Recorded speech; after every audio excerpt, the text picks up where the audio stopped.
Hi అండి, జై శ్రీకృష్ణ అందరికీ.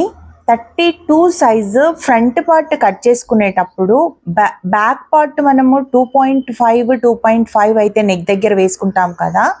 సో ఫ్రంట్ పార్ట్కి 2 ఇంచెస్ పైన వేసుకొని కింద విడ్త్ నెక్ దగ్గర 3 ఇంచెస్ అయితే వేసుకోవాలి. అలా గనక మార్కింగ్ వేసుకొని కట్ చేస్తే షోల్డర్ జారకుండా ఉంటుంది.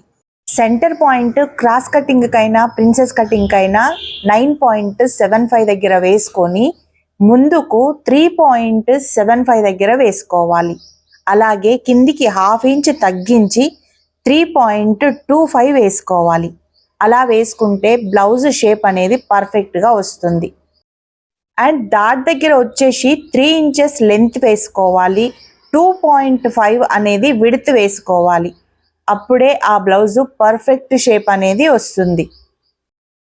కింద వేసుకున్నప్పుడు పైన షేప్కి కింద షేప్కి కొంచెం క్రాస్గా వేసుకొని షేప్ మార్కింగ్ వేసుకుంటే కరెక్ట్గా ఉంటుంది. అలాగే చంక దగ్గర డౌన్ కటింగ్ తీసుకోకుండా ఒక పావు ఇంచ్ మనం విడత అయితే తీసుకుంటే ఓవరాల్గా కటింగ్ సూపర్గా వస్తుంది. ప్రిన్సెస్ కట్ రాని వాళ్ళకి కూడా చాలా ఈజీగా ఉంటుంది ఈ పద్ధతి.